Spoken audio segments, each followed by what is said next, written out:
Tá bem? Tô bem. Você tudo bem também, né? Tudo bem, estamos com saúde, né? Estamos com saúde. Opa, isso é É importante. importante, é importante, não dá valor, mas sem saúde a gente não faz nada, não trabalha, né? Diz que você tem muitos problemas até ter um problema de saúde, daí você tem só um problema, Falou tudo. que é o de saúde, Gostei, né? verdade, bem lembrado. Você também, fisicamente, psicológico, tá legal? Sim, tá melhor agora. Tô fazendo a consulta para melhorar essa parte, né? Mas sim, tá Eu tudo sei. bem, tá? No geral tá tudo certo. Co- Deixa eu só te fazer uma pergunta antes. Prefere chamado de professor ou de doutor? Porque, né, são os dois Imagina, tipos. Então, imagina. Você pode me chamar do jeito que você quiser, viu? Só não me xingando, tá bom. professor então, já que tá. Não, xingando não, tá certo. Bom, Ô, Fábio, a professor, gente tem que oi. brincar. Porque se a gente não brincar um pouquinho, a gente fica maluco, né? É É verdade. muita pressão, é muita cobrança. Todo mundo, né? Redes sociais, a vida mudou muito, né? Eu tava vendo o Drauzio Varela falando de uma palestra. A gente não dá tempo para nossa cabeça descansar, ou seja, a gente pensa mil coisas ao mesmo tempo. Você imagina o mal que a gente faz pro nosso corpo, pra nossa mente, né? Pois é. Muita gente nem entende, né? Mas sim, às vezes está trabalhando de madrugada, acorda, olha o celular, todas essas coisas é meio ruim, né? É ruim, é ruim. Mas fazemos, todo mundo faz, né? Todo mundo faz, todo mundo faz. Conta comigo, viu? Mais com o professor, você ganha um amigo aqui para te ajudar com muito carinho e respeito, tá? Tá certo, muito obrigado, professor. Bom, então começamos agora já te passando o problema? Vamos, pode falar do seu jeitinho aí, como se você estivesse tomando um café com leite Então, comigo, comendo bolo de fubá aqui. tá. Então vamos lá. Bom, então tem uma dúvida bem específica sobre uma ação. É o seguinte, os avós de uma amiga minha, tá? A amiga minha é cliente, mas os pais dela, a mãe dela e os irmãos são donos de um imóvel, tá? Então é uma questão imobiliária. Tem essa casa, os avós faleceram, então a casa foi para os filhos, são 4. Na época que os avós estavam vivos, faz mais de 10 anos isso, venderam para uma pessoa. Fizeram um contrato particular, essa pessoa pagou o sinal, entrou na casa, nunca mais pagou nada.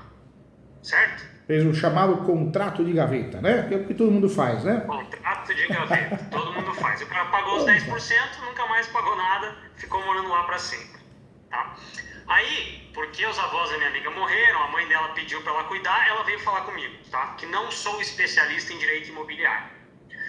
Mas ela veio falar comigo com 9 anos e 6 meses depois de terem assinado esse contrato. Demorou bastante, Certo? né?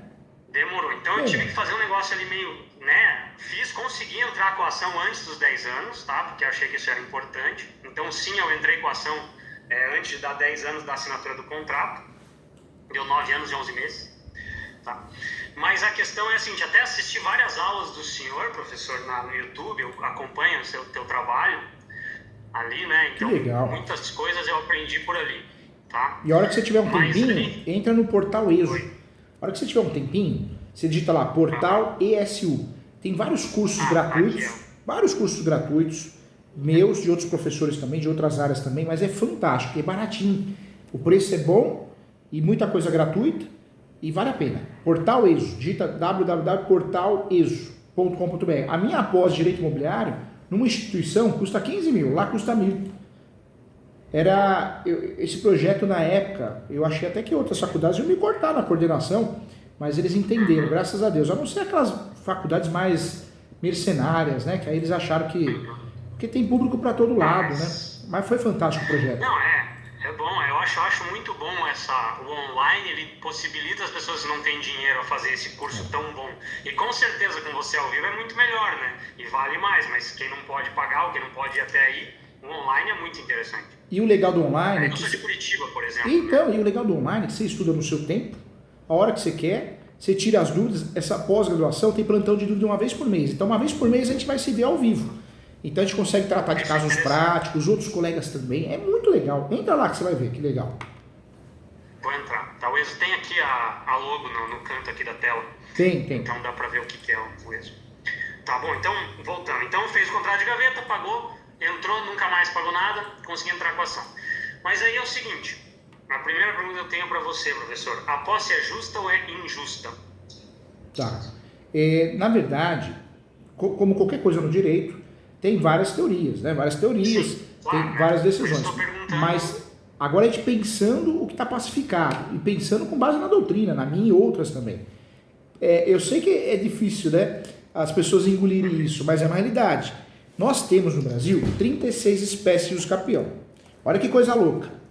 Se você for fazer hoje uma ação de usucapião ordinária, pronto, essa posse está prejudicada. Porque ela está prejudicada. Agora, se for fazer um usucapião extraordinário do 1238, mais o enunciado 492, legal. Você tem posse qualificada para usucapião. Isso eu estou dizendo do lado do invasor, né? O invasor, ele pode fazer usucapião. Por quê? Mesmo que ele não pagou, ele pode fazer usucapião, porque o usucapião do 1238 permite até a má-fé. É verdade, está lá, está escrito, né? Sim. Mas daí a má-fé é 15 anos, né? 15 anos, mas se ele mora no imóvel, cai para 10. Ah, só precisa ser residência que cai para 10. Moradia habitual ou uso econômico. Então vamos dizer que ele more ou também tenha comércio, né? Um comércio, uma atividade. Pronto, já cai para 10. Aí você fala, professor Júlio, mas precisa de 10 anos? Também não. Não porque o Superior Tribunal de Justiça decidiu há 8 anos atrás que cabe a posse complementar. Então, um exemplo, o doutor é advogado do invasor, né? Invasor, ou quem, vamos chamar de invasor, quem comprou e não pagou. Faz esse usucapião, vamos dizer que ele tem 8 anos de posse. O doutor pede a aplicação da posse complementar. O que vai acontecer na prática? O tempo que durar esse usucapião vai ser somado, contabilizado. Se a ação demorar 2 anos, mais 8, 10 ganhou a ação. Entendeu, doutor? Então ele ainda pode pedir esse complementar da ação. Da ação.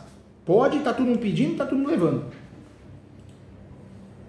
Ixi, não seria bom ele não pedir o usucapião. É. E ele não... A posse dele eu entendo que seja precária, doutor. O que você entende dessa posse? Então, a posse dele é precária se ele utilizar o usucapião errado. Se ele utilizar o usucapião que para ele é bom, o extraordinário que permite má fé, ela não é precária. Isso é chamada convalidação da posse. Ou seja, para cada usucapião, cada modalidade, existe um entendimento diferente, entendeu? Bom, eu entrei com a ação antes de dar os 10 anos, né? Tá. E até o momento não tem nenhuma ação de usucapião. Eu entendo que interrompeu o prazo do usucapião, porque foi teve a citação, foi uma ação toda certa, e eu entrei com a ação de reivindicação. Tá? Não sei se estava certo ou não, mas o nome dos meus clientes estão na matrícula, né? Eles são os proprietários. Acertou, arrasou. A maioria dos colegas advogados teriam errado. A maioria dos nossos colegas, pelo fato de ter aprendido errado na graduação, todo mundo aprendeu errado, invadiu a reintegração. É um tiro no pé, que você não vai provar o que é de 61 nunca, né? Então o doutor trabalhou muito bem, porque fez a ação certa, fez a ação petitória, reivindicatória. Eu fiz a ação petitória, reivindicatória. Mas a sentença foi improcedente e o juiz disse que não era reivindicação. O juiz disse que a posse é justa e que, sendo posse justa, não tem os 3 quesitos da reivindicação. Mas então eu perdi essa ação. Você sabe, doutor, que infelizmente o judiciário está muito ruim. Sempre foi ruim no Brasil, né?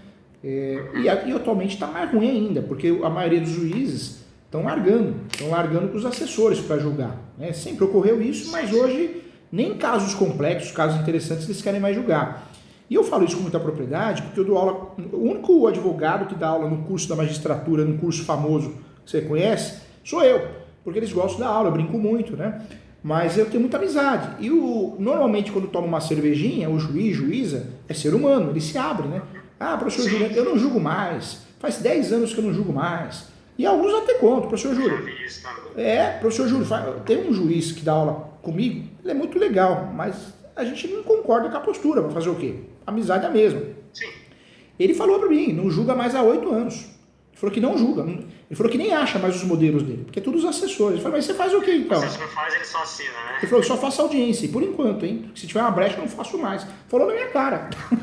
Sim. Entendo, não. Em conversa de bar, o pessoal fala, né? Fala, solta. Tá sendo gravado, então, é legal, pelo menos a gente sabe, né, a realidade, assim. Bom, então, o juiz errou, viu, doutor? O juiz errou e errou feio, né? Mas eu também vou falar uma coisa. Infelizmente, o nosso nível do judiciário e dos assessores são fracos. Então, o que a gente tem que fazer? Eu bato muito nessa tecla no mestrado, na pós, que você vai fazer comigo, se Deus quiser.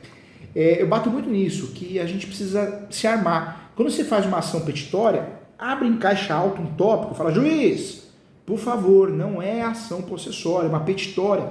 Não estamos discutindo a posse. Não interessa se a posse é precária, se é comprada, se a posse é vendida, se é qualificada. Eu quero que a posse vai para o inferno. Se discute aqui a propriedade. Preste atenção, juiz.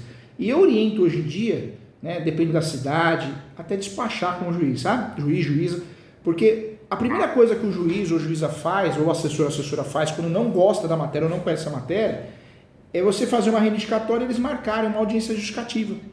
A audiência justificativa e justificação é uma audiência que você marca para quê? Para ver se a posse é velha, a posse nova. Numa ação petitória que o doutor fez e mandou muito bem, nunca poderia ter existido uma audiência dessa, um exemplo, né? Doutor, não, o juiz errou feio. E o doutor não quis recorrer? Não recorreu? Não, a sentença saiu sexta-feira. Tá. Hoje saiu a publicação no Diário Justiça, então acredito que amanhã começa o meu... eles fizeram ontem a certidão, hoje é a data de publicação, então amanhã começa o meu prazo. Doutor, eu oriento. O pena é que o leigo não sabe disso. Mas eu oriento o doutor fazer o quê? Faz o embargos. Nós sabemos que não vai mudar nada. Ego de juiz e juiz é muito grande, né? Então o embargo mantém a decisão, a gente já sabe. Mas nesse embargos, por questões de segurança sua, como profissional, para o cliente amanhã depois não falar que você errou a ação, tem isso também. O nível do judiciário está tão ruim que eles jogam o cliente contra o advogado contra cliente. Você pega um cliente que é pentelho, cri-cri, que o filho está fazendo direito ou a filha está fazendo direito, já acha que sabe tudo, capaz de falar que você errou a ação. Você não errou, você acertou a ação. Entre possessória e petitória, eu vou na possessória, vou na petitória. Tem até súmula 487 do Supremo, inclusive. Numa discussão de posse prevalece a propriedade. Então, um erro absurdo do juiz. Então, faz o embargo e deixa claro, excelência, entendemos, né, que existe uma grande correria, muita atribuição, mas houve um erro muito grande aqui. É um erro que causa impacto na credibilidade da justiça. Nenhum momento foi discutida a posse, é uma ação petitória. O juiz deve se retratar diante de um erro, pois tem que fazer isso, deixar claro que foi o erro parte do juiz. Na prática, o juíza vai falar, mantém a decisão, mas o doutor tem que fazer isso, para pré-questionar efeitos recursais, para poder se blindar em relação a uma reclamação absurda, né, ou ouvir uma coisa que não merece, e porque de fato é de direito, porque a sentença foi obscura, né? Contraditória, ou seja, julgou como se fosse posse, sendo que é uma petitória. Não tem nem que falar de posse na sentença. Tem que falar quem que é. Não tem nem que falar de posse. Porque, assim, é a primeira vez que eu faço uma reivindicatória e tem lá, quais são os quesitos? É a propriedade, aí tem que delimitar certinho, né, que está na matrícula, e daí tem que ser posse injusta, né? É o que está escrito, assim.